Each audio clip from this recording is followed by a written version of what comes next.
karanu banime yawa karanu banime waktuma ganama karanu banime yawa karanu banime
Overrole,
Mirresa birra ayana guddicha mora momarai Mirresa walitiane mora momarai Mirresa walitiane mora momarai Ya mirresa birra ayana guddicha mora momarai Mirresa walitiane mora momarai Mirresa walitiane mora momarai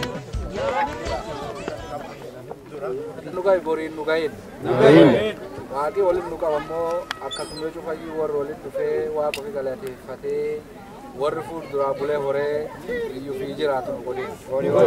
lagi nu jabese jama orang nurra balese nuoli kabin nubolcin dagaksin agar je dekha pamu lagi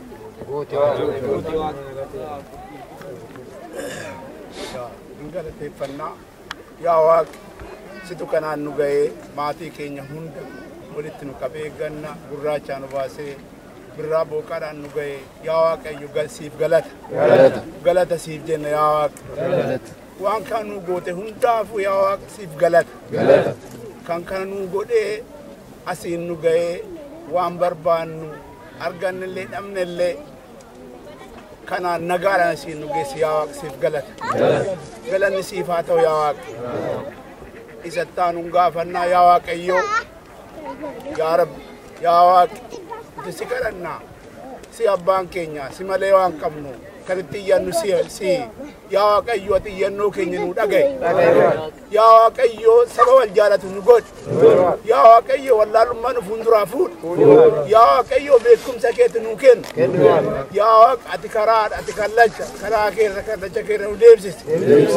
ya waq sabni keenya rakkatee jira hidhamee jira maatiinsaa faca'ee jira yaa Waaqayyo ati raammoon ummata keenyatti nammee biyya isaarraa qe'ee isaarraa ari'ate yaa Waaqayyo ati nurraa kaasi yaa Waaqa ati nurraa kaasi sii kan irree qabu sii kan humna qabu yaa Waaqayyo ati nurraa kaasi sii mootiin addunyaati kan kadhannu kan itti iyyannu sii yaa Waaqayyo ati nurraa kaasi nuun illee nu gidduutti jaalala kee yaa Waaqayyo ati nutti humi nama maatii ofii jaalatu nama saba ofii jaalatu nama fira ofii jaalatu nama biyya ofii jaalatu yaa Waaqayyo ati nu godhu yaa Waaqa ati waa hunda nuu tolchi biyya keessa jiraannu yaa Waaqayyo ati nagaa nu jiraachisi biyyi kun illee biyya nagaa nu godhu nama saba keessa jiraatu wajjin illee wal balee aadaa isaatii fi safuu isaa eegee jiraatu yaa Waaqayyo ati nu godhu yaa Waaqa ati gadaantummaa keessaa nu baasi kanaaf Waaqni itti nuuf haa buutu Ana tajetto tolaan nu haa ga'u hamaan diinaan haa ga'u hamaan diinaan haa ga'u Waaqni waa yaanne nu haa buutu karaa deemnu nu haa milkeessu ganama baanu nu haa milkeessu galgala galu nu haa milkeessu rabbiin lammii keenya afaan tokko haa godhu Oromoo rabbi afaan tokko haa godhu diina keenya rabbi nurraa haa buqqisu bakka deemnetti rabbi nu haa milkeessu rabbi nu haa mul'isu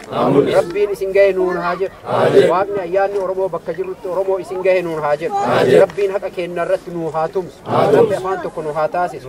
rabbi bakka jirrutti wal nu haa dhageessisu jaalala nu gidduutti haa himu rabbiin ilmaan nu kennu nu haa eebbisu rabbiin bultii keenya nu haa eebbisu bakka jirrutti beekaa keenya nu haa bulchu wallaalaa keenya nu haa qajeelchu wallaalaa keenya nu haa qajeelchu kan hir'ate rabbitti haa guutu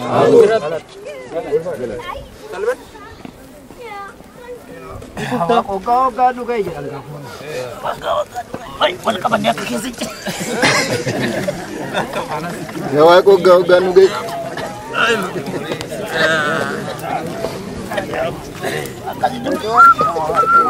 Itu namatti macam aku keessa kan bud. Yaa waaq Oromoo, yaa waaq Booranaa, yaa waaq Baarentuu.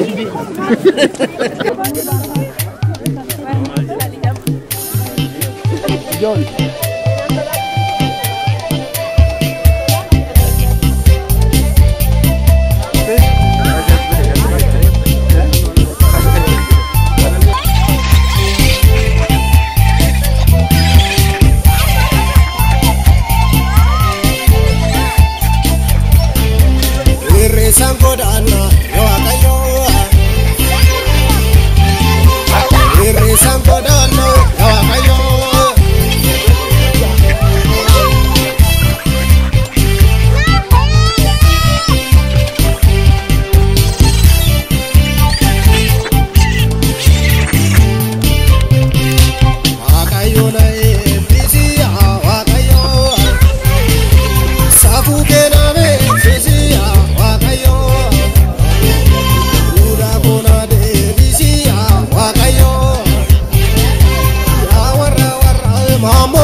Demokrasi wal ma berbam sana. Film dende mo waitin dende na kan jib. Kalbi nama keessat discussioni kaasu kan jibula. Ega akkas boroo garbaanne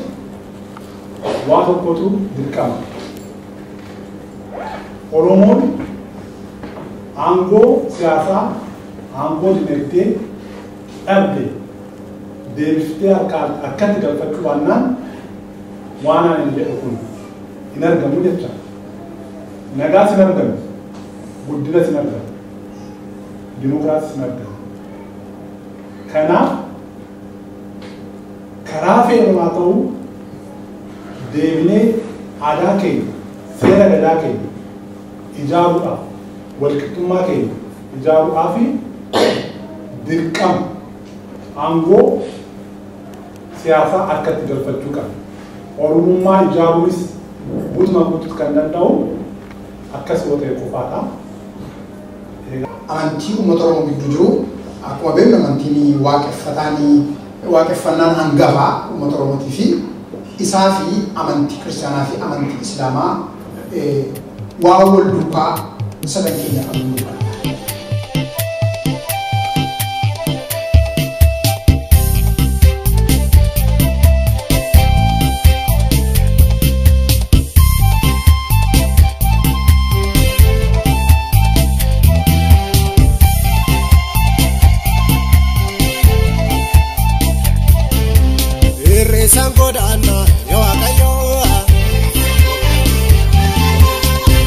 Sangodana